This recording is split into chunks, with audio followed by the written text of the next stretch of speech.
Item ಯಾವುದೇ ಇರಲಿ try ಮಾಡಿ ಆಚಿ ಚಿಕನ್ ಮಸಾಲಾ.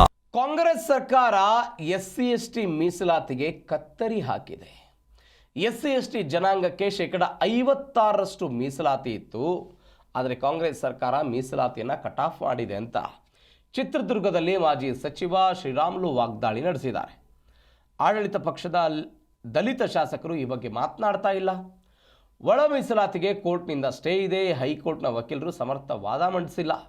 ಹೀಗಾಗಿ SC ST ಸಮುದಾಯದವರಿಗೆ ಅನ್ಯಾಯ ಆಗುತ್ತೆ ಅಂತ ರಾಮುಲು ಅವರ ಮಾತು.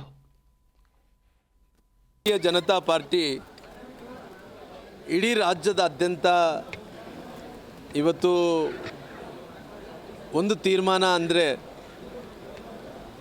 ಅನೇಕ ದಿನಗಳಿಂದ ಜನರಲ್ಲಿ SC ST ಜನಾಂಗದ ಜನರಲ್ಲಿ ಭಾಳಷ್ಟು ಗೊಂದಲ ಇತ್ತು.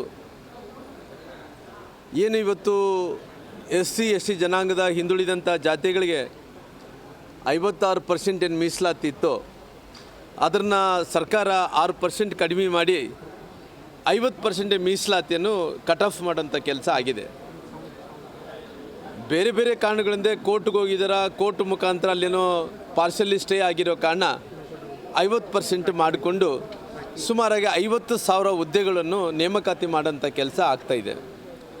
ಇವತ್ತು ಭಾರತೀಯ ಜನತಾ ಪಾರ್ಟಿ ಸರ್ಕಾರ, ಅವತ್ತು ನಾನೇ ಸಮಾಜ ಕಲ್ಯಾಣದ ಮಂತ್ರಿಗಳಿದ್ದಂಥ ಟೈಮಲ್ಲಿ SC ST ಜನಾಂಗದ 3 ದಶಕಗಳಿಂದ ಇದ್ದಂಥ ಹೋರಾಟ, ಅದು ಮೀಸಲಾತಿ ಜಾಸ್ತಿ ಆಗಬೇಕು ಅನ್ನೋಂಥ ಕಾರಣದಿಂದ SC ಜನಾಂಗಕ್ಕೆ 3ರಿಂದ 7%, 4% ಜಾಸ್ತಿ ಮಾಡಿದ್ವಿ. SC ಜನಾಂಗಕ್ಕೆ 15ರಿಂದ 2% ಜಾಸ್ತಿ ಮಾಡಿ 17% ಮೀಸಲಾತಿಯನ್ನು ಮಾಡಿದ್ವಿ. ಒಟ್ಟಾರೆಯಾಗಿ ಮೀಸಲಾತಿ 56% ಆಯಿತು. 56% ಮೀಸಲಾತಿ ಆದ ನಂತರ ಇವತ್ತು ಬಾಬಾ ಸಾಹೇಬ್ ಅಂಬೇಡ್ಕರ್ ಅವರು ಬರೆದಂಥ ಸಂವಿಧಾನದಲ್ಲಿ ಏನು ಜನಸಂಖ್ಯೆ ಆಧಾರದ ಮೇಲೆ ಮೀಸಲಾತಿ ಕೊಡಬೇಕು ಅನ್ನೋಂಥದ್ದು ಕೇಂದ್ರ ಸರ್ಕಾರ ಕೊಟ್ಟಿದೆ, ರಾಜ್ಯ ಸರ್ಕಾರ ಕೂಡ ಕೊಡಬೇಕು ಅನ್ನೋಂಥದ್ದು ಇವತ್ತು ಎಲ್ಲ ಚರ್ಚೆ ಮೇರೆಗೆ ಅವತ್ತಿನ ಸಂದರ್ಭದಲ್ಲಿ ನಾಗಮೋಹನ್ ದಾಸ್ ಅವರು ವರದಿಯನ್ನು ಏನು ಅವತ್ತು ಅನುಷ್ಠಾನದಲ್ಲಿತ್ತೋ ಅದನ್ನು ಅನುಷ್ಠಾನದ ಮಾಡಿದಂಥ